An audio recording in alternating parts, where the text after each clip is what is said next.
Alléluia. Amen. Je vous salue au nom de Jésus d'abord. Amen. Et je bénis la présence de tout le monde parmi nous. Frères et sœurs, ce n'est pas donné à n'importe qui d'être à la présence de Dieu. Car la parole déclare que si Dieu ne t'appelle pas, tu ne seras jamais devant sa présence. Par conséquent, il doit devoir commencer à nous appeler nous tous. Et voilà pourquoi vous allez même remarquer, chaque samedi, on varie. Parfois, on est en nombre élevé, parfois, on descend. Pourquoi? Parce que ça, ce n'est pas prévu dans l'intelligence, mais c'est prévu par rapport à ce que Dieu a destiné. Philippe et Jacques, je crois, ils ont venu la marque demander à Jésus-Christ en disant: Seigneur, si tu viens avec ta gloire, permets à ce que moi je sois à ta gauche et mon frère se met à ta droite. Mais Jésus-Christ les a dit que pour ce qui concerne d'être à ma gauche ou à ma droite, cela ne dépend pas de moi, mais cela dépend à celui qui est déjà prédestiné. Amen, amen. Voilà pourquoi même dans la présence de Dieu, être dans la présence de Dieu, tu dois d'abord être un prédestiné de Christ. Amen, amen. Et lorsque tu es un prédestiné de Christ, bien aimé, au forcer le côté, tu te réveilles le matin, au moins empêcher Misala Nyoso, tu te réveilles le matin, tu as beaucoup de programmes, mais à bon programme, on a tout. Au moins, à réunir Banzano au Kende, au moins, le poste Kende au Bima. Rendez-vous qui peut être un bongo. Zambasani à Longo, la carte moté manayo, la carte macanisme. Pourquoi? Parce que pourvu qu'il y a Sanini, attirons la présence. Alléluia. Et voilà pourquoi aux alim mouto, oh, Bengama qui déjà outé Bandela Mokili. Les accidents pour la hauteur. Parfois, moi, je suis pour la rythme théâtre. Mais laisse-moi te dire que les accidents pour la hauteur. Parce que Dieu avait prévu cela, que tu sois parmi ces saints, tu sois parmi les frères et sœurs, et pour honorer son nom ensemble, glorifier, louer son nom et prier ensemble entre nous, les frères en Christ. Amen, amen. Amen. Alléluia. Amen. Les thèmes que je vais partager, j'avais dit que je ne serais pas trop long ce matin. C'est sur né pour Christ. Alléluia. Nous sommes nés pour Christ. Dans la Bible où nous venons de lire, d'abord, premier passage, dans Ésaïe chapitre 7, le verset 14. Bible peut sa prophétie. Il y a une naissance à Christ Jésus-Christ. Abike Kobotama, prophétie Pesami. Tant Kobotama, prophétie Komboya, Emmanuel. Amen, amen. Dans Matthieu chapitre 2, le verset 1er, la parole déclare que na Bethléem, mais elle qui ne motama botamaka. Comment les alaka pe Emmanuel. Alors les alaka profession pe ça na Esaïe, né accomplissement dans ça nini. Et au kitatina wapi, tina katia Nouveau Testament, tina katia Matthieu. Alléluia. D'abord, par rapport à la naissance, je vais définir d'abord la naissance. Qu'est-ce que la naissance? La naissance, Ezali, pour nous qui utilisons selon la science, Ezali, moyen de se reproduire, Ezali, acte de reproduction, pourvu à conserver l'espèce mogoboy. Vous allez bien comprendre, votre développement en manière de définition, ils ont beaucoup plus les Européens, les Occidentaux. On comprend que pour nous, même pour nous, il faut pas vérifier l'espèce. Si on a une espèce, on est dans la carence, c'est pendant que on a droit que Manyama à se reproduire. Soit comme il va les mettre tout 4, comme 100, comme 200, comme ça, Nicolas, mais si on va tirer 5 personnes, c'est que l'espèce est comme en danger. Moi, je vais alléluia. Mais ici, malheureusement, ici au Congo, tu vas perdre l'espèce, tu vas belé, tu vas cher, tu vas défendre le patrimoine. Mais pour la province, tu vas perdre pour la Kanzala. Pourquoi? Parce que tu as dit valeur à la reproduction, tu as dit valeur à la naissance, tu as dit qu'on définit une naissance. Là, c'est selon la science, comme ça, et définir Bissot. Alléluia. Alors, naissance, c'est la reproduction. Et la licence et la reproduction n'a raison. Il y a conserver tout l'espèce. Et deuxième définition, il y a nini. Il y a naissance. La naissance, c'est une porte qui est entre l'éternité et le temps. Amen, amen. Souvenez-vous, j'avais dit une fois que le temps, l'éternité, c'est l'absence de temps. Donc, dans le monde, nous ne sommes pas dans l'éternité. Mais une fois, une fois, c'est alors qu'on a l'éternité. Mais c'est aussi longtemps qu'on a temps. Au moins, on compte 12 heures, 13 heures, 14 heures. On a assez à temps. Il y a l'éternité. Mais le jour où on a l'éternité, là-bas, il n'y a pas un jour. Là-bas, il n'y a pas 2 jours. Là-bas, il y a 3 jours. C'est pourquoi la Bible dit que 1000 jours pour lui, c'est combien? C'est un jour. Et un jour pour lui, c'est 1000 jours. Alléluia. Alors, la naissance, elle porte, entre éternité et le temps. Voilà pourquoi ils ont permettre à Bisso de quitter l'éternité de Sanini. Tout le temps où il y a temps. Tant de quitter l'éternité na Bisso. Et ça pour nous na katia et si kamoro boy. Et si quand tu es na katia ngo, et ça na c'est à tango. Alléluia. Nous sommes dans le temps, mais nous sommes des pèlerins dans le temps. Nous sommes dans le pèlerinage. Nous allons passer le temps et nous allons rentrer là où nous sommes venus. Amen, amen. Nous sommes produits, fruits de l'éternité. Et nous sommes en train de passer dans le temps, de voyager, de traverser dans le temps. Et à la finalité de tout et chacun de nous, nous allons faire un retour là où nous venons à l'au-delà. Alléluia. Alors, la naissance c'est une porte pour nous les chrétiens. Ils ont permettre Bisso, tout côté na kati ya temps. La mort aussi c'est une porte. Ils permettre Bisso sali, tout bima na kati ya temps. Amen, amen. Alors, histoire de Jésus-Christ de Nazareth. Jésus-Christ va prophétiser pour naïe. Mais Christ est venu dans ce monde, mais précisément avec une mission. Vous allez comprendre que Esaïe Zolobake, oh, c'est par ces maîtrises que nous sommes guéris. Les châtiments qui nous donnent la paix, c'est lui qui l'a porté. Alléluia. Voilà pourquoi avant même Yesu Masi abotama na kati ya tango awa azaki na mission mo azaki prédestiné likola vie na ye alors qu'ayaki juste pour accomplir mission wana yango comprendre vie ya mutu nyonso na sela moyi awa na kati ya mokili ana mission moko déjà nzamba sanini atia likola sœur divine atia likola gloria atia likola grâce et le reste. Le quoi tu as dans Jésus-Christ. Abotama qui n'a noté. À l'époque, grâce à qui même pas. Ayeba qui même pas coûté à Robotama. Mais déjà professeur Pessamaka que Motomo Robotama. Bon parce que comme Emmanuel, yom est libérateur. Alors qu'on libérer Batou. Alors on ça bolingo entre Nzambe na bana. Alors qu'on réconcilie bolingo sanini. Oui, ça la ka retirer salamaka ou ta jardin Eden. Alléluia.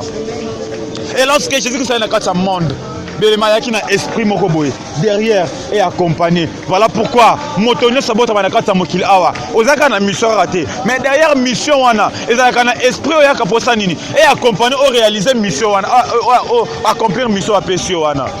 Alors, on a 4 vieux temps au botamina mokili. Bien aimé dans le Seigneur, c'est vrai qu'on y a battu aux la mission. Mais au fur et à mesure, aux okola, connaissez ces oyayo, il faut remuer dans ma question. Ma mission ici-bas, et la mission ni na yo sana kata mokili awa. Alléluia. C'est que beaucoup de personnes ignorent. Malheureusement, nous sommes là, nous courons vers les futilités. Nous courons derrière l'argent. Nous courons derrière nos activités. Nous courons derrière ceci et cela. Mais nous oublions ce qui est l'essentiel. Nous oublions ce que nous sommes venus faire dans ce monde. Nous oublions la mission qu'on nous a conférée. Mission va confier avant na kata mukili avant botama plan on va planifier na kata vina yo bele ba bossa na plan wana ba kosa na mukili ba kosa na distraction na kidiba yango mutu nyosha botami na nzela ya lisanga mwasi na mobali ta ko na sana mukili awa bele moza na mission moko boye oye sana kata mukili. Alors derrière mission wana ezaka na esprit sarina animaka. Derrière esprit wana ezaka na esprit moko ezaka positif d'abord.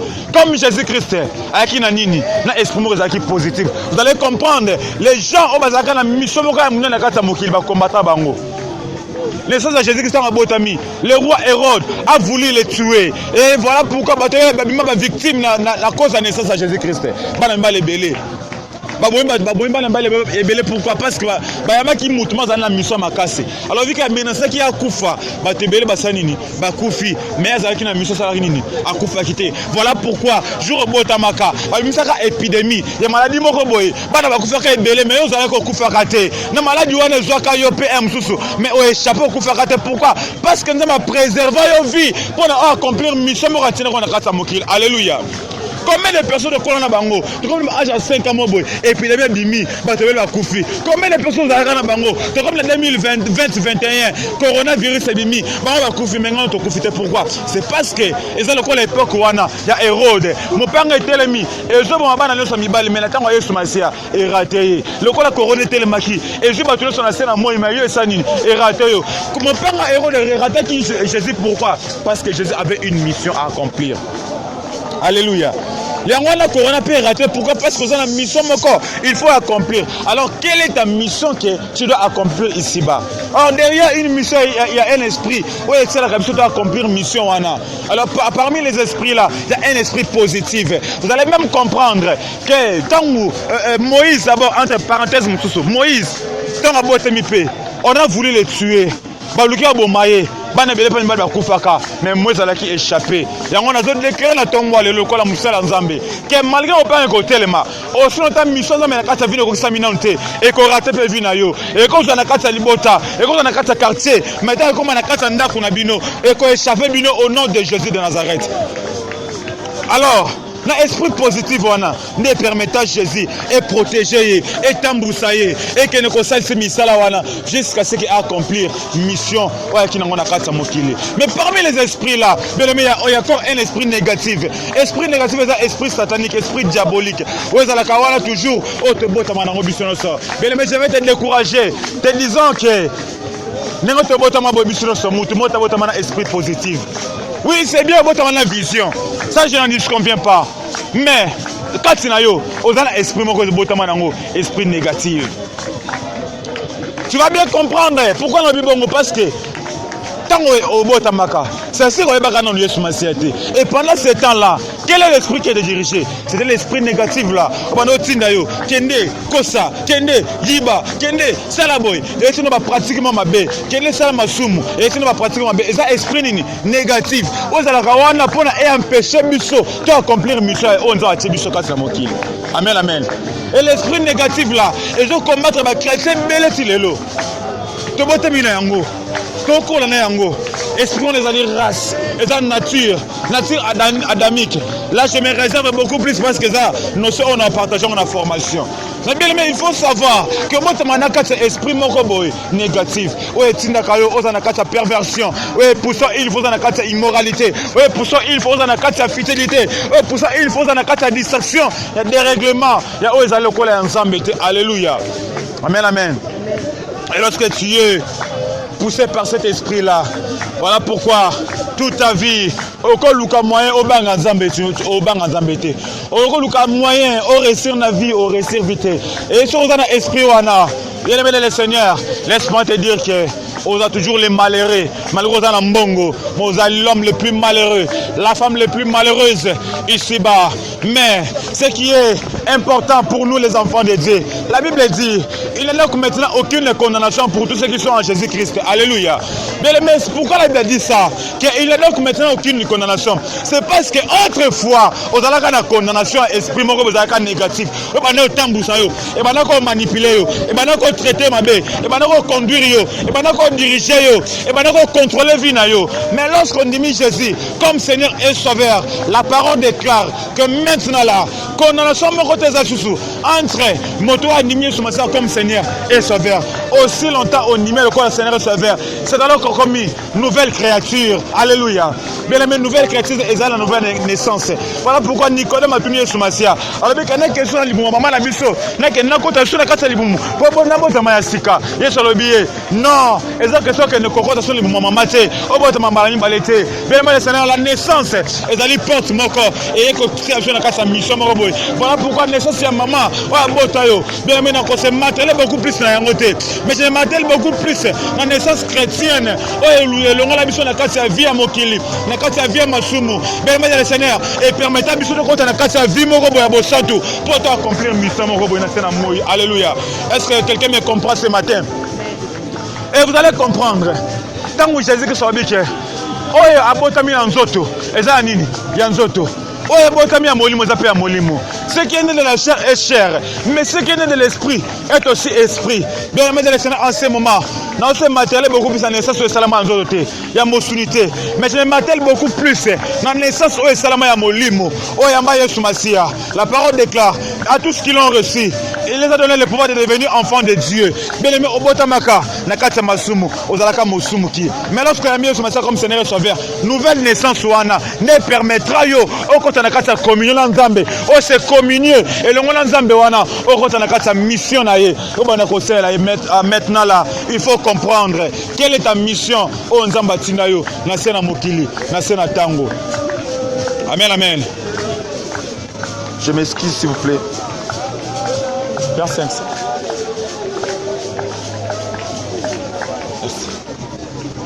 Maintenant là, quelle est ta mission? La mission que Dieu t'a placée. J'avais bien dit, souvenez-vous, qu'il y a beaucoup de personnes qui ont une mission de devenir président. Il y a beaucoup de personnes qui ont une mission charnellement de devenir homme politique. Mais ça ils ont attiré mission même pas. Mais notre, et le mission beaucoup plus. Les alliés, ceux qui m'ont abordé à Mokili, pas comme homme politique, comme médecin, comme infirmier, comme avocat. Ceux qui ont abordé à Bonzambé, ils ont comme quelque part, ou comme une mission quelque part au sein de la Nzambe. Alléluia.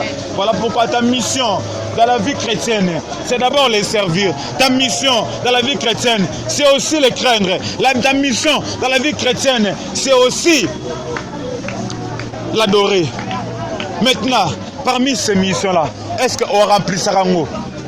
Mais laisse-moi te dire, ceux qui n'ont pas vu, tu remarques que tu es en train de ne pas remplir ta mission comme il faut. C'est que tu n'es pas en train de veiller sur ta mission. Tu n'es pas en train de veiller sur tes bornes. Souvenez-vous qu'on met les garde-fous pour les fous. Bien aimé, sur les garde-fous, c'est parce qu'on sous-entend qu'il y a des fous. Et à se lâcher forcément à Miboki na Mai. Il y a des garde-fous pour Sanini et garantir. La parole de Dieu, c'est notre garde-fou. Bien aimé, on ne peut pas faire tout comme les mondes font. On ne peut pas faire tout comme les païens font. On ne peut pas vivre comme les mondes font. Vie. Amen, amen. S'il y a des garde-fous dans ma pont, s'il y a des garde-fous dans les immeubles, bâtir des garde-fous pour permettre mon toit en rapidité à Koutana. Ils ont essayé de préserver la vie. Bien aimé, frère Nabiso, et c'est à marteler la parole de Dieu. Amen, amen.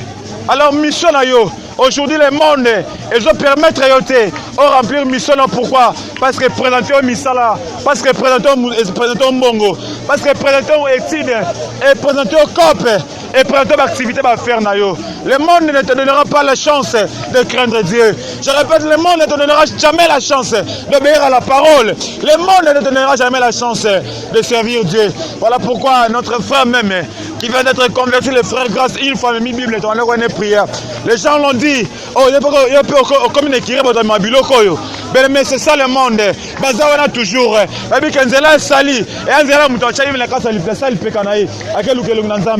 les mondes sont là pour nous dire que tu n'es pas la première personne. D'ailleurs, ce n'est pas toi qui va inaugurer le royaume des cieux. Amen, amen. Tout ça, c'est la structure diabolique. Pour la industrie, mais je te rassure. Que 5 sages, il y en a 5 folles. Oh, ce passage me plaît beaucoup plus. Parce qu'il y a 10 femmes, mais parmi les 10 vierges là, il y avait 5 qui étaient folles, il y avait 5 qui étaient sages. Es-tu parmi les folles ou es-tu parmi ceux qui sont sages? Mais quand on a la folie, le monde présente toujours richesse. Et présente richesse, luxure, et le reste, mongo pour la sanini. Et konzavi na yo, et hypnotiser yo, et dominer yo, et distraire vie na yo. On se constate dans ma camouanzambe, on a une partie souci dans ma cambouya vie, souci dans mongo, souci dans classe, souci dans famille, souci dans construire ma parents. Tout ça est une structure diabolique. Moi, on me pense dans ma camouanzambe.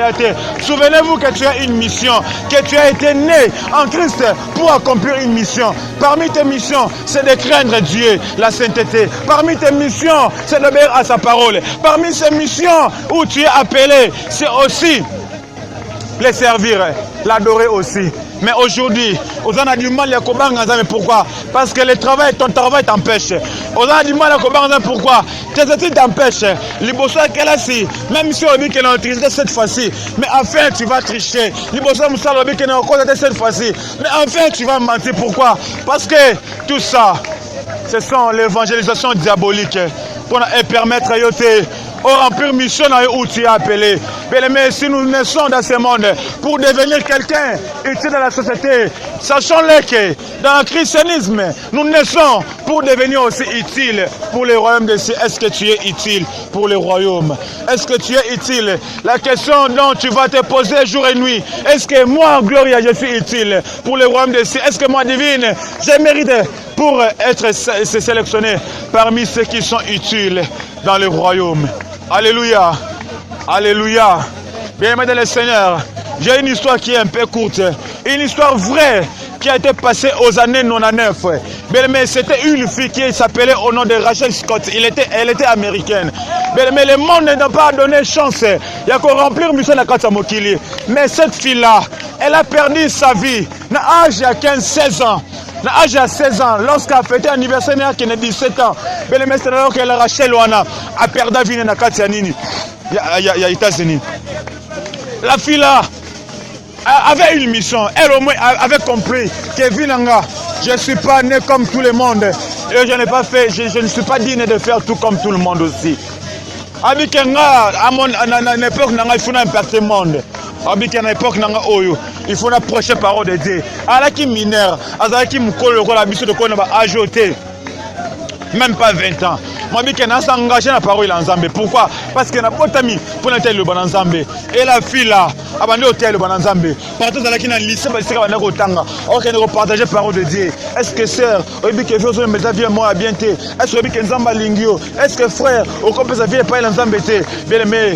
Entourage ne va pas permettre même pas. Ma camarade n'est pas ça va ko sekaye, ko fingaye, ko baketala yo, au père de ton pour rien, aux en moi muké. Ya kana bisera mokili, Luka Mobali, Luka Likangu, vous continuez naye, mais là masanga langwa, tout ça, mais azalaki toujours wana, azalaki lokola, moteur moko, ya diesel, azalaki moteur moko ya turbo, et bana ko permettre de azonga sima, malgré muké bana ko bendaye, mais Rachel, azalaki wana pour na ko avancer. Pour na ko ben dans le monde. On peut ce témoignage naé parce que zali parmi ba héroïne, il y a parole de Dieu. On va kufa martyr pour na lokumu ya Yesu Masia. Alors ceux qui le lopé et comme ils sont ngana yo, tout à la paix capable paix digne. To sine liwa pour na boyamina biso bonzambe. Amen amen. Alors apportant la carte vine pour convertir bateau. Les gens appellent ces chasteté. Jusqu'à ce que Rachel a comme ma lettre. A combien tu tiens l'enveloppe à appeler Gloria. Quand on appelle sur le docteur, on a tiré la carte lettre. A concerné la vie, a désigné le message pour la vie.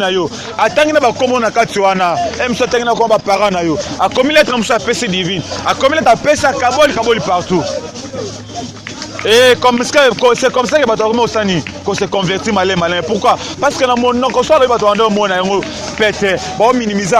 Mais tant qu'on met mon en considération. Et une fois, moi aussi, j'étais motivé dans l'histoire. Une fois aussi, je me rappelle dans ma vie, na comment ma lettre, na tina ma lettre P, na pesa batou. Et je crois que ma lettre wana et ça là changement la vie à Batebele. Amen amen. Alors, et comme dans mon moment ko braquer ba na kata. Il y a l'issue de ça, on a braqué armes, on va tout nier à chef. Toi qui prêches la parole de Dieu, maintenant, tu es prêt à rejoindre ton Dieu là que tu prêches. Ce que j'ai aimé la réponse, à l'obbi, je sais qu'il y a un Dieu quelque part. Je sais qu'il y a un Dieu quelque part. Même si on va mine la binongaï, parce que ce corps, attends, on va le loter, sur la tour, on a couvert nanga, attends, on va mine pébino, on va couvrir la binopéke. Mais on a yebi qu'il y a un Dieu quelque part. Quel soit le coup de l'eau, je vais rejoindre mon Dieu quelque part. Et à l'instant même, à recevoir une balle au plein, il y a milliers de moutonaïs. Et le Rachel a perdu sa vie à cause de l'évangile, à cause de Christ. Est-ce que es-tu prêt à perdre vie pour la Yesu Masia? Aux après, à la région de Salobake, je suis encore jeune. Il faut l'échapper dans l'Iwa Oyo pour la service sur Nzambe. Je suis encore jeune. Il faut l'échapper dans l'Iwa Oyo pour la balle à la bota. Je suis encore jeune et je dois impacter le monde. Bien-aimé le Seigneur. Et ça a été l'Iwa à Rachel. Bien-aimé, c'était ce jour-là qui m'a réuni ma lettre à l'autre de la batouana. Nani, Léa Aïna Nini, na lettre naïe, Gloria Aïna lettre naïe, Divine na lettre Bassansiango. Aujourd'hui, il y a un ouvrage qui est allé publier. L'histoire, il y a des documentaires, il y a des millions de gens qui se convertit chaque année. Sur le livre Rachel Wana, Abaniko Tarango, bien aimé, attire-le comme un livre. Mais si c'est ma lettre, on est au Tina Batouana, Basangi, c'est ma lettre, on va commissaire en Nini. Livre, ceux qui m'ont soumis livre, on a attendu et impacté. Et je suis en plein la carte vie, Mouta se convertir. Elle est absente, mais elle est sanini. Et je qu'on se convertir, alléluia. Alors, mon taboué, n'a pas me laisser. Crois-tu que vous avez un niveau mon corps? Elle sera beaucoup plus payée que toi. Pourquoi, premièrement, à peur de vivre à cause de l'évangile. Et de deux paroles, comment la scène à Mokil Awa, lettre Tikawana, ils ont converti Batou. Vous allez sauver jusqu'aujourd'hui. Tu peux aller sur l'internet et on t'appelle livre Rachel Scott. Ou mission livre Wana. Mais le monsieur Tangiango, je te rassure que vous allez impacter. Je te rassure que vous allez motiver. Je te rassure que Vinayo et que vous allez en plein en Moussou. Mais le Rachel Moukele, il peut qu'il y ait chance. Il peut qu'il y ait chance de Koban en Zambé. Il y a combien de paroles en Zambé. Mais Rachel, c'était la même Rachel. Oyo, impacté qui monde. Mais conjoncture, il y a monde. Malgré peu de chance, il y a qu'on sert en Zambé. Il y a qu'on servir en Zambé. Il y a qu'on adorer en Zambé.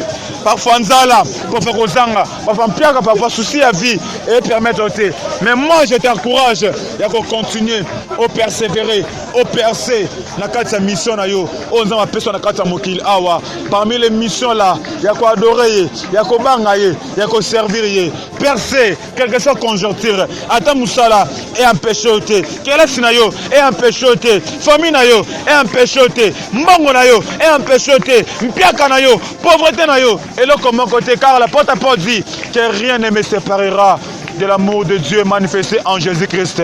Alléluia. Aujourd'hui, qu'est-ce qui est en train de nous séparer de l'amour de Dieu? Seulement le simple l'argent capable de séparer Bissot. Seulement relation amoureuse, relation amicale, relation mondaine, n'est comme une capacité de partager mon ton en Zambie. Mais souviens-toi que Bolingo Nzambe est Bolingo conditionné. Il t'a aimé le premier, ça m'a empêché le comoko. Ma joie vient à pesa en ponayo. Abi pesa ne kulu supona otala Bolingo aboye. Tu as intérêt à combler na parole naye. Tu as intérêt à remplir mission. Oh ya personne na sana moi awa. Je vais parler à une âme aujourd'hui et que motivation de l'émotion Nzambe est changé bien le Seigneur. On se recourir tel l'émotion bateau. On va la otala vie bateau so otala yo ou pas. Mais adore ton Dieu partout où tu te retrouves. Ce qui condition et permet de adorer Nzambe, adorer. Ce qui condition et permettre de adorer Nzambe, adorer. Ce qui condition et permettre de faire Nzambe, salelaye. Ce qui condition et permettre de faire Nzambe, bien aimé c'est Nzambe. Condition est là, favorable ou pas. Servir Dieu parce que tu seras béni. Bien aimé, tribulation moroté et empêcher au ciel Nzambe. Persécution moroté et empêcher. Apôtre Pierre a perdu la vie naïe. Nicolas parole de Dieu. Oh, même Pierre a perdu la vie naïe. Les disciples a perdu la vie naïe. Aujourd'hui, nous sommes matérialistes. Pourtant, la parole dit celui qui gardera sa vie la perdra. Et celui qui perdra sa vie à cause de moi, Christ, la retrouvera. Parole Wana, je prédis que Rachel a raté na mutunaye. Ayaba kengaso na perdre vie na rapona Yesu Masia. Na ko retrouver un jour. Mais ceux qui na retenir vie na awa, na ko perdre yango. Bien-aimé, perdre santé na pona Yesu Masia. Nima okonda, makolo esoyo. Comme l'autre vous avez qui na formation, na zongi ndaku. Bien-aimé na ko ki même pas que le sous prière à pourquoi. Na la banda 16h, na mukati 22h. Bien-aimé, je même pas à quoi la mukakolia. Pourquoi? Parce que c'est à cause dans le que je me suis dit moi-même que je suis fatigué dans la vie.